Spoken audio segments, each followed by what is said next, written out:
Not the peaceful silence people imagined when they thought of open land and wide skies, but a working silence, measured, alert, always listening. Ethan Cole had lived with it for nearly 20 years, ever since he'd come back from a life he never talked about and bought the land no one else wanted. Silence told you things. When cattle were uneasy, the silence shifted. When predators crept close, the silence thinned. When something unnatural entered your land, the silence felt heavy, like it was pressing down on your chest. That afternoon, the silence was crushing. Ethan stood near the southern pasture fence, one boot hooked over the bottom wire, scanning the horizon. The sun hung low, staining the grass gold. Wind pushed softly through the tall weeds, but no birds moved. No insects buzzed, and Lydia wasn't breathing right.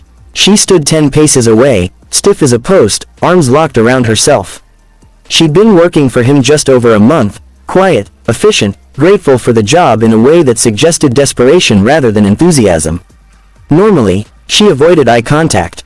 Today, she couldn't stop watching one specific place. Ethan followed her gaze to the old ravine. It was nothing special at first glance, just a shallow cut in the earth where runoff collected during heavy rains. A broken fence sagged along its edge, half swallowed by weeds. Ethan hadn't been down there in years. There was no reason to. Yet Lydia looked like a cornered animal. He stepped toward it. "Don't." The word came out sharp, almost panicked. Ethan stopped mid-stride and turned to her. "What did you say?" Lydia swallowed. Her throat worked visibly. She took a step forward, then hesitated, as if afraid to get too close to him. "Please," she said, voice barely holding together. "Don't go down there." Ethan studied her face. Her skin was pale, almost gray beneath the dirt and sunburn. Dark circles clung under her eyes, the kind that sleep couldn't fix. Her hands trembled, not from cold, from fear. "Why?" Ethan asked calmly. She shook her head. I can't explain." That was answer enough to raise every alarm he had. "There's nothing off limits on this ranch," he said. "You know that." Her eyes filled instantly. "That place is," she whispered. "They said so." "They?" Ethan straightened. "Who's they?" She flinched like she'd been struck. "Please don't ask me that." The wind shifted. That was when Ethan smelled it. At first, he thought it was old oil or rust carried on the breeze. Then it hit him fully, sharp, metallic, wrong.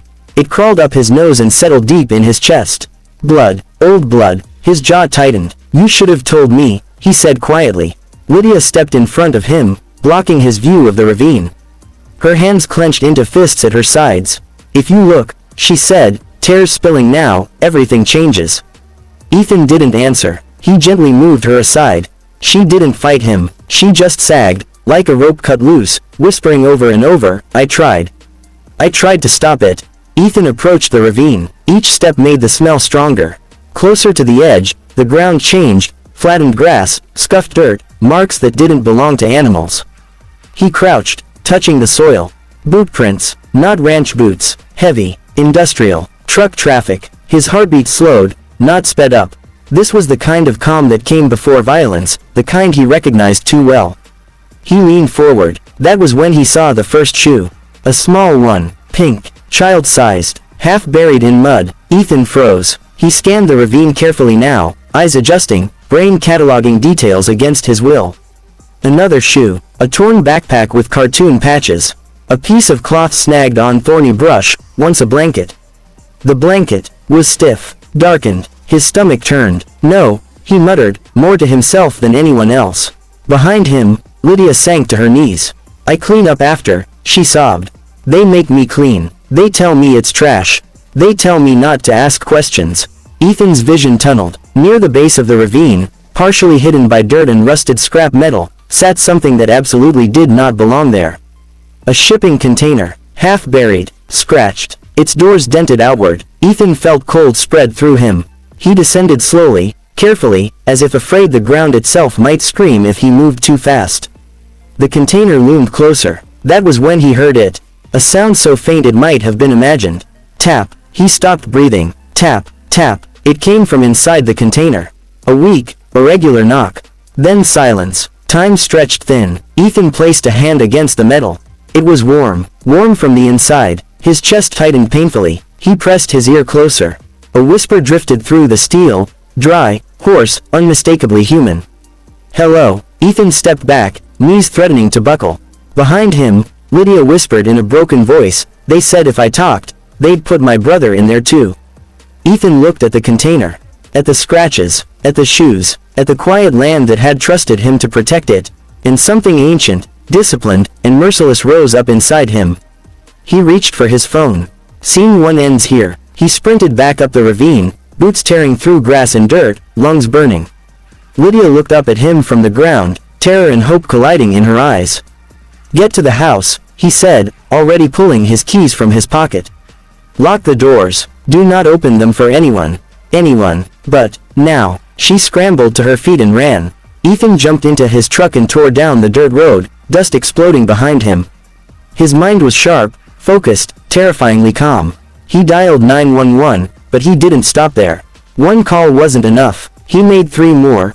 To a state investigator he'd helped once years ago, to a search and rescue contact, and to someone whose number he hadn't used since a life he buried. "Container," he said when the man answered.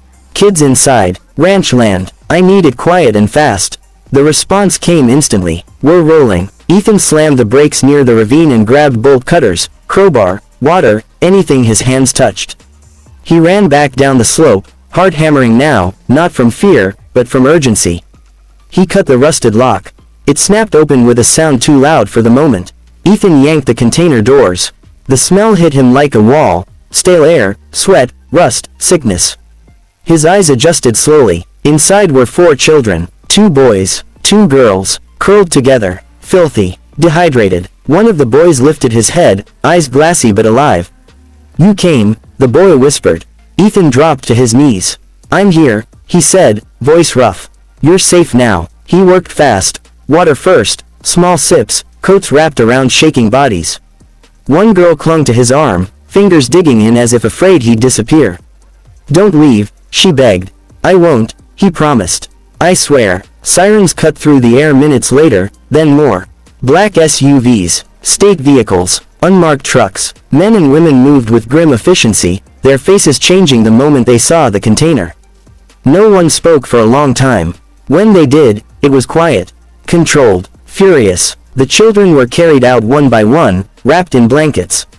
Medics checked vitals, murmuring reassurances. Lydia stood near the house, shaking as officers gently took her statement. She cried, not from guilt, but from release. "They said it was storage," she sobbed. "They said if I asked questions, I'd be next." "You did the right thing," an officer told her.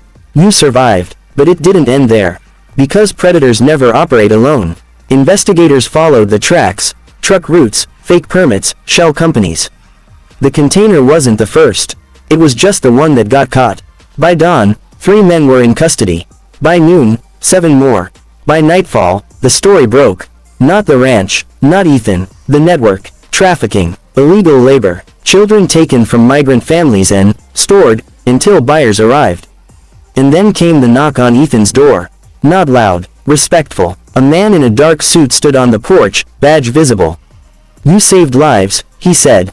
"We need you to testify." Ethan looked past him, out toward the land. The ravine. The quiet. "I will," he said. "But don't make this about me." The man nodded. "We won't." Weeks passed. The children recovered. Families were found. Some reunions were tearful and loud. Others were quiet and aching. One boy, the one who'd spoken first, came back once with a social worker. He handed Ethan a folded piece of paper.